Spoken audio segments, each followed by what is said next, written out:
മോലെ ഇത് കണ്ടേച്ചു പോണേ. ഇതെന്നാന്നറിയാവോ? ആർക്കെങ്കിലും അറിയാവോ ഇത്?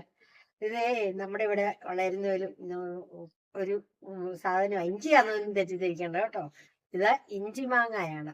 ഇത് വേറുള്ള സ്ഥലത്തൊക്കെ എന്താ പറയുന്നത് പേരൊന്നും അറിയത്തില്ല. നമ്മുടെ ഇവിടെ നമ്മൾ പറയുന്നത് ഇഞ്ചി മാങ്ങ. ഇത് മാങ്ങയുടെ അരിഞ്ഞു വരുമ്പോ നല്ല മണമാണ്. മാങ്ങയുടെ നമ്മൾ സേലം മാങ്ങ ഒക്കെ മേടിച്ചു തിന്നുമ്പോ ഉള്ള ആ മണമുണ്ട്, നല്ല മണം. അതുപോലെ തന്നെ ഇഞ്ചി, ഇത് രണ്ടും കൂടെ കൂടിയതാണ്. ഇത് വെച്ചാണ് നമ്മൾ ഇന്നത് പിന്നെ അച്ചാർ ഉണ്ടാക്കാൻ പോകുന്നത്.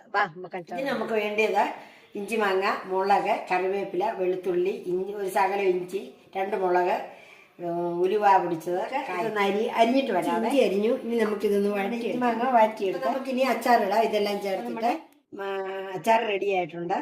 എല്ലാം കൂടെ ഉണ്ടായിട്ട് നല്ല രുചിയാണ്. എല്ലാവരും ഒന്ന് ഉള്ളവർ ഒന്ന് ചെയ്ത് നോക്കണം. നിങ്ങളുടെയൊക്കെ നാട്ടിൽ ഇതിന് പേരെന്നാന്നൊന്ന് കമന്റ്. നന്ദി. Bye bye.